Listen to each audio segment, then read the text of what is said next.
Hello बच्चों, let's see the question. The question says the semi-fluid nature of the biomembrane. Option number 1 helps in quick repair. Option number 2 provides dynamic nature. Option number 3 gives semi-permeable nature. Option number 4 more than one option is correct. The key concept of this question is characteristics of biomembrane.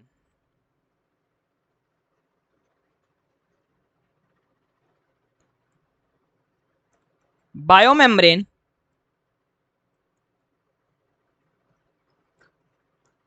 also called as cell membrane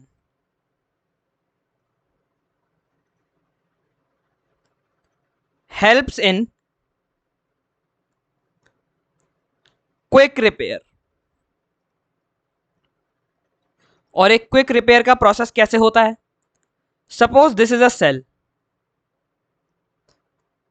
और ये है उसकी cell membrane.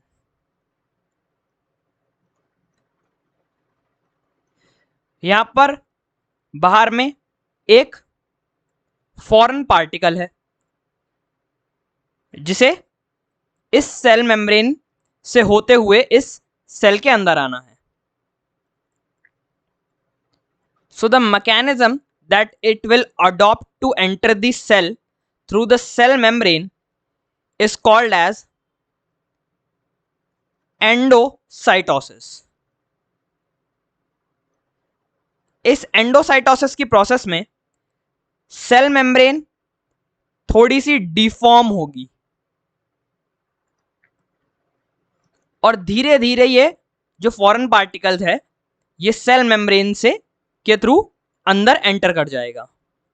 अब अंदर enter करने के process में ये सेल मेम्ब्रेन जरूर रप्चर करेगी और ये जो सेल मेम्ब्रेन रप्चर करेगी इसका होगा तुरंत repair which is called as the quick repair mechanism. और ये जो फॉरेन पार्टिकल है ये एंटर कर जाएगा इस सेल में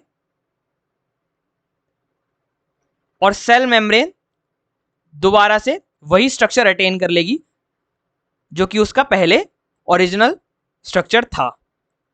सो this is the quick repair mechanism which is followed by the biomembrane. So first option हमारा करेक्ट ऑप्शन है। सेकेंड ऑप्शन में provides dynamic nature. So discuss करते हैं कि सेल मेम्ब्रेन का dynamic nature what does it mean.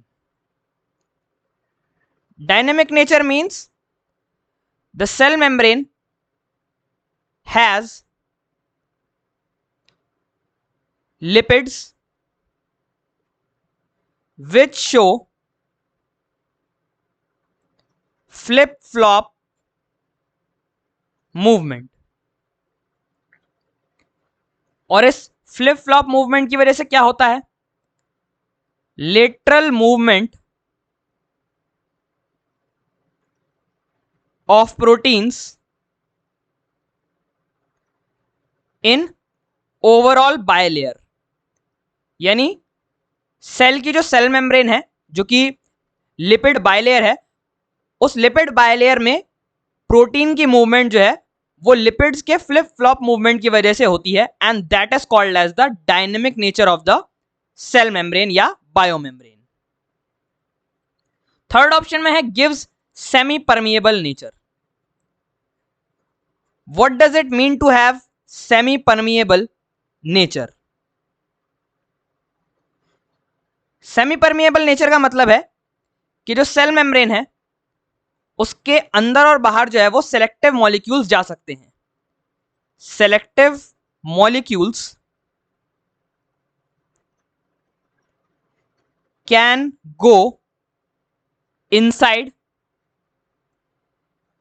And go outside cell membrane. This is the semi-permeable nature of the cell membrane or the biomembrane. So इस question में हमारा first option भी correct हो रहा है, सेकंड ऑप्शन भी correct हो रहा है और थर्ड ऑप्शन भी करेक्ट हो रहा है। और फोर्थ ऑप्शन है more than one option is correct, so हम इसी ऑप्शन को चूज करेंगे। So first option, third option और सेकंड ऑप्शन इसलिए इनकरेक्ट हो जाते हैं क्योंकि ये तीनों ही ऑप्शन जो है they are correct characteristics of the biomembrane. Hence, our correct answer is option number 4. More than one option is correct. Hope you understood it well. Best of luck.